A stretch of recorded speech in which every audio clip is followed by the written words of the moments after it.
بسم اللہ الرحمن الرحیم۔ عبادت کی ایک روح بتائی حضور نے، لب لباب کہیے اس کا، وہ کیا ہے؟ دعا۔ الدعاء مخ العبادہ، الدعاء هو العبادہ۔ حضور کی یہ دو احادیث بہت سادہ، بہت مختصر۔ دعا ہی عبادت کا جوہر ہے۔ مخ کہتے ہیں ہڈی کے اندر جو گودا ہوتا ہے وہ مخ ہے۔ گودا جو ہے عبادت کا وہ کیا ہے؟ دعا۔ توحید فی الدعا کیا ہے؟ صرف اللہ کو پکارا جائے گا۔ اور شرک فی الدعا، جس کو بھی پکاریں گے آپ مدد کے لیے اس کو آپ نے معبود بنایا ہے، کسے باشد۔ یہ مسئلہ سمجھ لیجئے، لا تدعو مع اللہ احدا، اللہ کے ساتھ کسی کو مت پکارو۔ حضور نے فرمایا کہ جوتی کا تسمہ بھی مانگنا ہو تو اللہ سے مانگو۔ اللہ نے تو دروازہ کھولا ہوا ہے، جو چاہو مانگو، کسی اور سے مت مانگو۔ فرض کیجئے اس وقت کوئی ارواح یہاں موجود ہو، فرض کیجئے مجھے جس سے بحث ہے وہ یہ ہے کہ مجھے پکارنے کی اجازت نہیں ہے۔ ہوا کرے کسی کی روح موجود ہو، ہوا کرے، مجھے میرے رب کی اجازت نہیں ہے کہ میں اسے پکاروں۔ مدد مانگوں گا اللہ سے، دعا کروں گا اللہ سے، استغاثہ کروں گا اللہ سے، تکلیف کے لیے دعائی دوں گا اللہ کی۔ اب اللہ جس سے چاہے کروا دے، کسی روح کو بھیج دے، کسی فرشتے کو بھیج دے، مجھے کیا ہے؟ مجھے آم کھانے ہیں، پیڑ نہیں گننے۔ فلاں روح نے آگے کام کر دیا، کرے بھائی، میرا کام بننا چاہیے۔ اور فرشتہ آ گیا، اس نے کام بنا دیا، کرے، مجھے کیا غرض ہے اس سے، میرا کام بننا چاہیے۔ میرا مسئلہ یہ ہے کہ مجھے پکارنا ہے صرف اللہ۔ اللہ کو اس کی بھی قدرت ہے کسی کو نہ بھیجے، نہ کسی روح کو بھیجے، نہ ملائکہ کو بھیجے، بغیر کسی کے جو چاہے کر دے۔ اللہ کا مرضی ہے، وہ چاہے کسی روح کو بھیج دے، کسی فرشتے کو بھیج دے، مجھے اس سے غرض ہی کوئی نہیں۔ مجھے تو اپنی تکلیف کا دور ہونا مطلوب ہے، اس کے لیے میں پکاروں گا۔ سمجھ رہے؟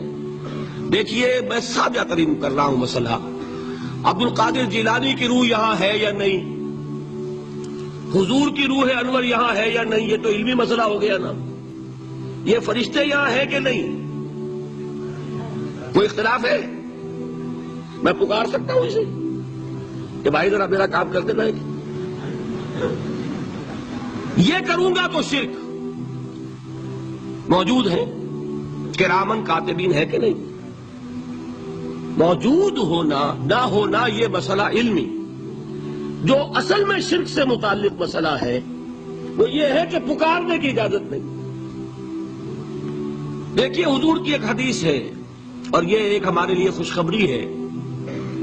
آج 8واں دن ہے، آپ اپنی نیند کی قربانی دے رہے ہیں، آ رہے ہیں، سن رہے ہیں۔ یہ حدیث بھی سن لیجئے، بشارت والی حدیث ہے۔ مجتمع قوم فی بیت من بیوت اللہ، نہیں جمع ہوتے کچھ لوگ اللہ کے گھروں میں سے کسی گھر میں۔ اس کا مصداق اول تو مسجد ہوگی، لیکن تقریباً تمام محدثین نے مانا ہے کہ صرف مسجد تک محدود نہیں ہے، سب گھر اللہ کے ہیں۔ یہ جگہ کس کی ہے؟ تو عام ہے یہ چیز، لیکن مسجد کا ہوگا تو وہ مصداق اول ہو جائے گا۔ مجتمع قوم فی بیت من بیوت اللہ یتلون کتاب اللہ ویتدارسونہ بینہم۔ کام کیا کر رہے ہوں کہ اللہ کی کتاب پڑھ رہے ہوں، وہ سمجھ رہے ہوں، سمجھا رہے ہوں، تو کیا ہوتا ہے؟ الا نزلت علیہم السکینہ، ان پر اللہ کی طرف سے سکینت کا نزول ہوتا ہے۔ وغشیتہم الرحمہ، رحمت خداوندی انہیں ڈھانپ لیتی ہے۔ وحفتہم الملائکہ، فرشتے ان کے گرد گھیرا ڈال لیتے۔ وذکرہم اللہ فی من عندہ، اور اللہ ذکر کرتا ہے ان کا ملائکہ مقربین کی محفل میں۔ دیکھو تم کہتے تھے یہ انسان بڑا گھٹیا ہے، میرے وہ بندے اس وقت میرے گھر میں جمع ہے صرف میرے کلام کو سمجھنے کے لیے، اللہ فخر کرتا ہے اس میں، ذکر کرتا ہے اللہ اس محفل میں فی من عندہ، تو فرشتے ہیں کہ نہیں؟ ان فرشتوں کو پکار نہیں سکتے۔ اگر آپ نے یا جبرائیل میرا یہ کام کروا دو، تکلیف میری رفع کر دو کہا اور شرک ہوا، یا میکائیل اور یا اسرافیل۔ اسی طرح اگر آپ نے کسی اولیاء اللہ کے ارواح میں سے کسی کو پکارا، اسی طرح اگر آپ نے انبیاء کو پکارا، جس کو بھی پکارا وہ شرک ہو جائے گا۔ پکارنے کی اجازت نہیں ہے، پکارو صرف اللہ کو، اللہ جس کے ذریعے سے آپ کا کام کرائے اس کا اختیار ہے۔